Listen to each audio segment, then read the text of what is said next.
Assalamualaikum warahmatullahi wabarakatuh. Halo semuanya, perkenalkan nama saya Suci Ramadiani. Saya dari kelompok 13. Di sini saya akan membawakan materi mengenai konsep biaya bersama dengan teman saya yaitu. Halo semuanya.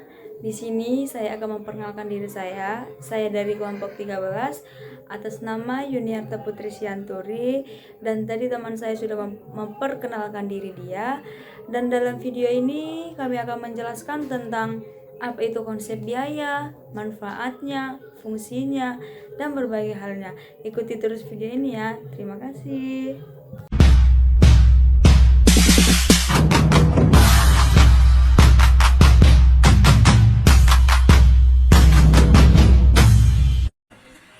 Sebelum masuk ke materi lebih dalam mengenai konsep biaya, saya ingin memberitahukan sedikit nih mengenai biaya. Biaya adalah kesatuan nilai kevalen kas yang dikorbankan untuk mendapatkan barang atau jasa yang diharapkan memberi manfaat untuk saat ini maupun masa yang akan datang bagi organisasi. Ekivalen kas sumber non-kas dapat ditukar dengan barang dan jasa yang diinginkan.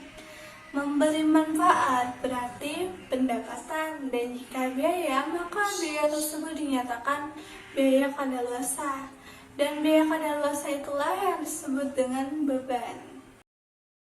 Halo semuanya, baik, kembali lagi dengan saya. Di sini saya akan menjelaskan sedikit tentang konsep biaya dan apa tujuan dari konsep biaya.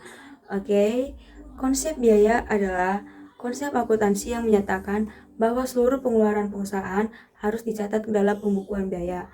Konsep ini penting karena memastikan laporan keuangan yang didasarkan yang objektif dan dapat diverifikasi. Nah, di dalam konsep ini ada beberapa hal yang harus perlu kita ketahui, yaitu pengertian biaya, perilaku biaya, klasifikasi biaya, jenis-jenis biaya. Dan soal pengertian biaya dari teman kelompok saya Suci sudah menjelaskan apa itu pengertian biaya, dan di sini saya akan menjelaskan sedikit tentang perilaku biaya, jenis-jenis dan klasifikasinya. Perilaku biaya adalah cara biaya berubah seiring dengan penggunaan aktivitasnya. Dan soal klasifikasi biaya yang umum digunakan adalah biaya dalam hubungan dengan produk, volume produksi, departemen produksi, dan lain-lain. Dan di jenis-jenis biaya itu ada 4, yaitu biaya tetap, biaya relevan, biaya diferensial, dan biaya kesempatan. Nah, bagian akhirnya saya akan menjelaskan apa sih tujuan dari konsep biaya. Nah, tujuan dari konsep biaya atau informasi biaya itu adalah proses perencanaan, pengendalian, dan pembuatan keputusan.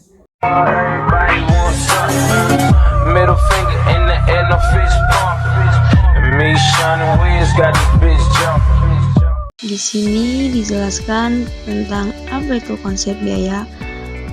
Biaya atau kas adalah setara atau setara kas yang dikorbankan atau dikeluarkan untuk barang ataupun jasa yang akan memberikan manfaat pada saat ini atau di masa yang akan datang bagi pihak organisasi. Nah, di sini teman-teman dapat dikatakan bahwa biaya adalah suatu hal yang melekat dalam sebuah harga produk, tidak termasuk di dalamnya pengeluaran peridikal. Nah, biaya terbagi menjadi 2, yaitu biaya eksplisit dan biaya implisit.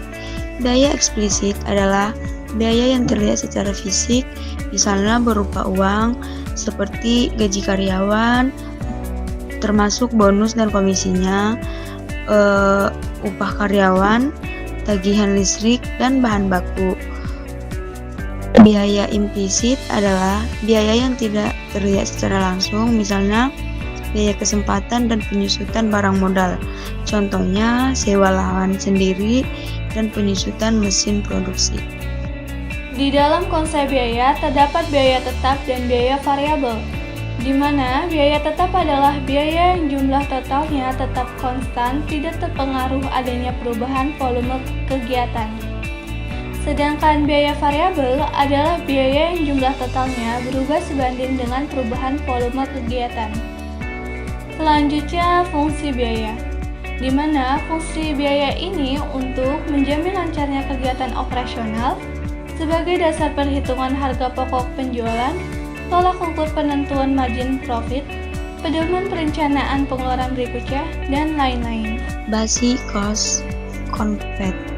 Di sini terbagi atas 5, yaitu biaya atau cost, tempat penampungan biaya atau cost plus, penggerak biaya atau cost driver, objek biaya atau cost object, dan terakhir pembebanan biaya atau cost assessment. Dan di sini saya akan menjelaskan satu persatu. Biaya atau cost terjadi jika sumber daya digunakan untuk tujuan tertentu. Kedua, tempat penampungan biaya atau cost plus adalah kelompok-kelompok tertentu di mana biaya-biaya seringkali dikumpulkan. Dan ketiga, penggerak biaya atau cost driver adalah faktor yang memberi implikasi pada perubahan tingkat total biaya. Keempat, objek biaya atau cost object adalah berbagai produk, jasa, pelanggan, aktivitas, atau unit organisasi di mana biaya dibebankan. Dan yang terakhir, pembebanan biaya atau cost assessment adalah proses pembebanan biaya ke tempat penampungan biaya atau dari tempat penampungan biaya ke objek biaya. Dalam objek biaya dibagi menjadi 3 bagian, yaitu pertama, sistem akuntansi manajemen dibuat untuk mengukur dan membebankan biaya kepada entitas yang disebut objek biaya. Kedua, objek biaya produk, pelanggan, departemen, proyek, aktivitas, dan sebagainya, di mana biaya diukur dan dibebankan. Dan terakhir, aktivitas unit dasar kerja yang dilakukan dalam sebuah organisasi.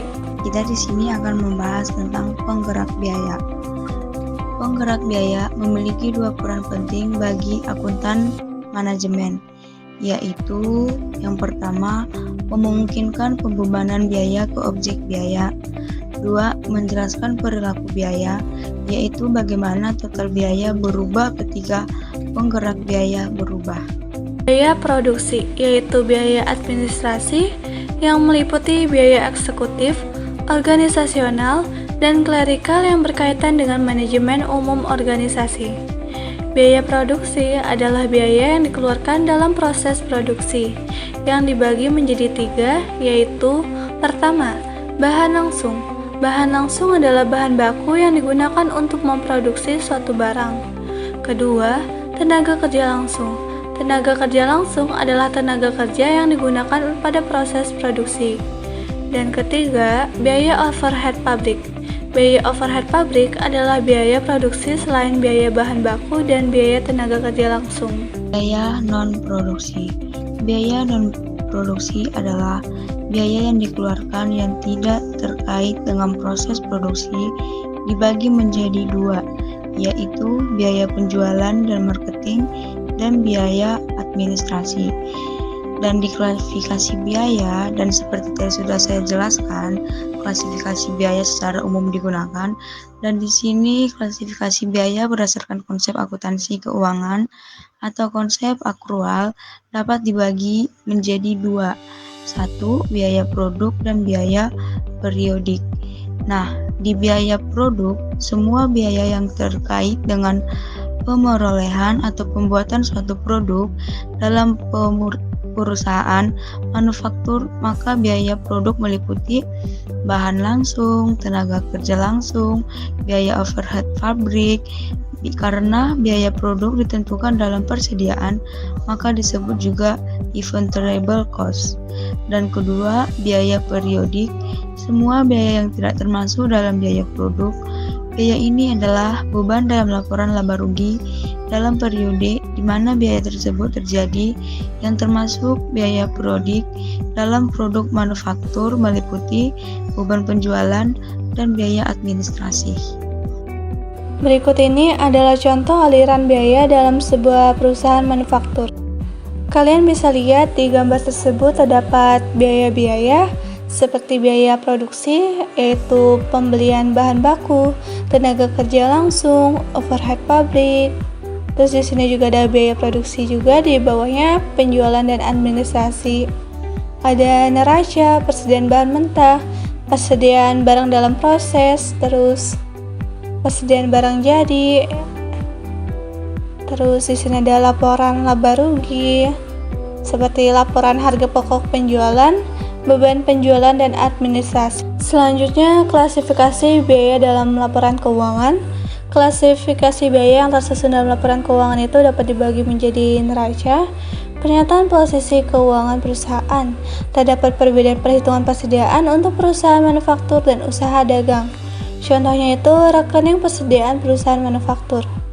Kalian bisa lihat di gambar di sini ada tabel harga-harga seperti bahan baku, barang dalam proses, barang jadi, total persediaan, persediaan awal seperti 60.000, 90.000, 125.000, 275.000, terus ada persediaan akhir 50.000, 60.000, 175.000, 285.000. Terus abis itu ada lagi rekening persediaan perusahaan dagang, kayak seperti persediaan barang dagang, persediaan awalnya itu 100.000, persediaan akhirnya 150.000. Klasifikasi biaya berdasar fungsi pokok perusahaan.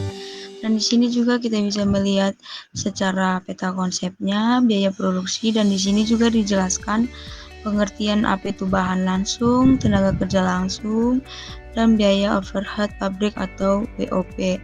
Nah, di sini bahan langsung dijelaskan yaitu bahan yang menjadi bagian yang tak terpisahkan dari produksi jadi dan dapat ditelusuri secara fisik dan mudah ke produk tersebut. Dan tenaga kerja langsung dijelaskan di sini yaitu biaya tenaga kerja yang mudah dan dapat ditelusuri ke produksi jadi. Dan teman-teman juga bisa melihat di bawahnya biaya non produksi. Biaya non produksi itu terbagi dua, yaitu biaya marketing atau penjualan dan biaya administrasi. Dan di sini juga dijelaskan apa itu biaya marketing dan penjualan dan biaya administrasi. Laporan laba rugi. Perhitungan harga pokok penjualan pada perusahaan manufaktur dan perusahaan dagang sedikit berbeda karena faktor persediaannya. Kalian bisa lihat itu di situ ada perbedaannya seperti harga pokok penjualan perusahaan dagang, HPP sama dengan persediaan awal ditambah pembelian dikurang persediaan akhir.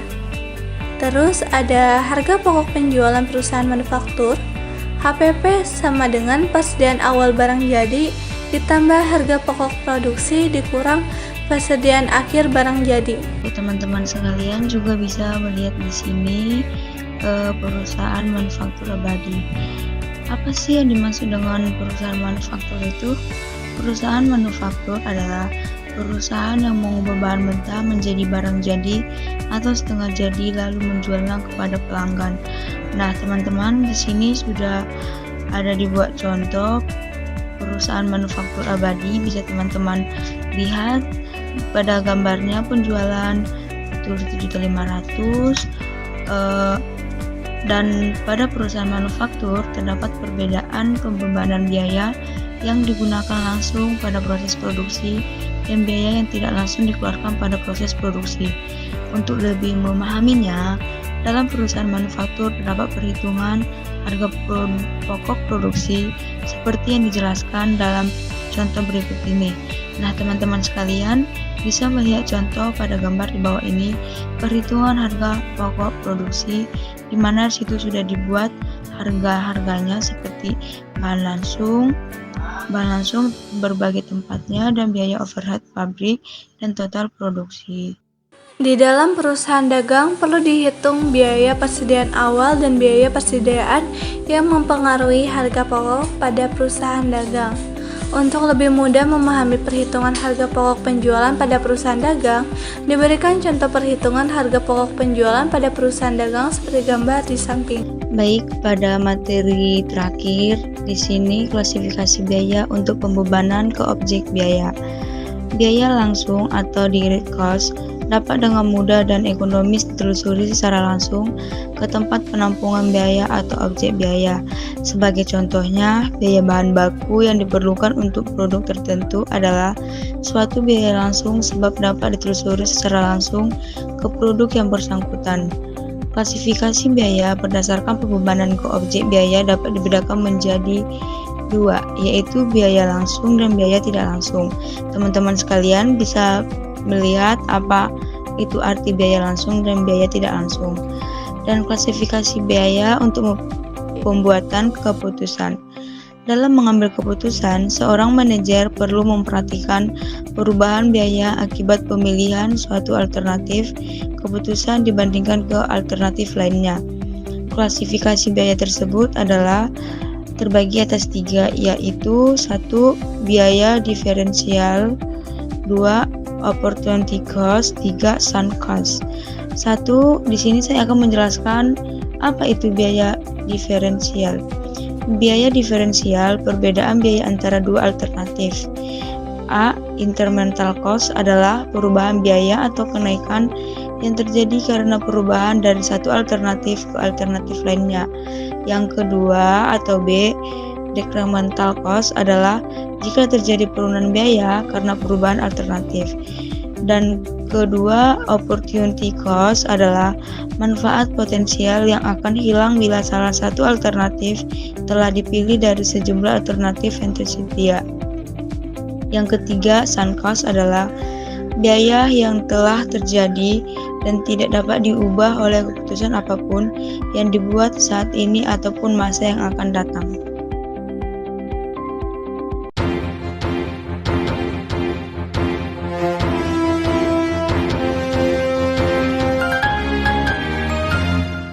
Gimana nih teman-teman semua, udah pada paham belum sama materi yang telah kami jelaskan? Kami harap kalian paham sama materi yang kami jelaskan, dan semoga video ini bermanfaat untuk teman-teman semua. Mohon maaf apabila ada salah kata maupun perbuatan, mohon dimaafkan. Saya Suci Ramadiani. Saya Yuniarta Putri Siantur, terima kasih. Kami pamit undur diri. Wassalamualaikum warahmatullahi wabarakatuh.